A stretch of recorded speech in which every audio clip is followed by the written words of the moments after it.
মিসবা জানি বা হবিগঞ্জ থেকে বলছি। কাছে কিংবা দূরে, দেশ এবং দেশের বাহিরে যে যেখান থেকে আমার ব্লগ ভিডিওটা দেখছেন, আশা করি আপনারা সবাই ভালো আছেন। আলহামদুলিল্লাহ, আমিও ভালো আছি।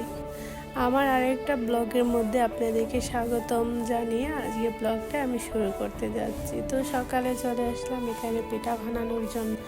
আমি একটা কড়াই বসিয়ে দিলাম, তারপরে কলার ডাগা দিয়ে এরকমভাবে তেলটাকে আমি কড়াইয়ের মধ্যে লাগিয়ে দিতেছি।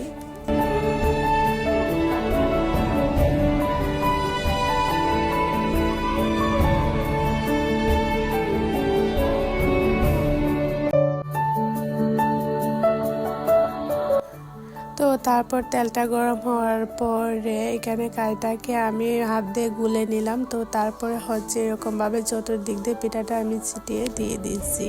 তো তারপর ঢাকনা দিয়ে দিলাম, ঢাকনাটা সরিয়ে দেখি পিঠাটা হয়ে গেছে। তারপরে আমি পিঠাটা তুলে নিতেছি।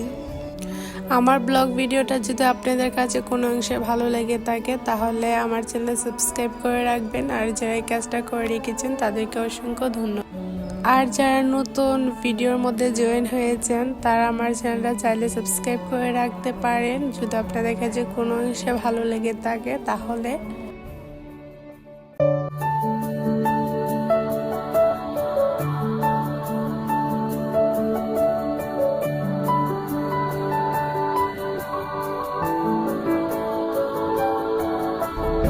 তো তারপর আমার পিঠাগুলো করা শেষ, এখন চলে আসলাম খাওয়ার জন্য। তো এখানে ডিম ভাজি করে নিলাম পিঠা দিয়ে খাওয়ার জন্য।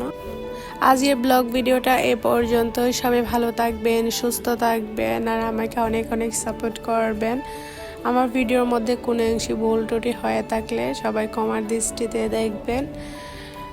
আল্লাহ হাফেজ।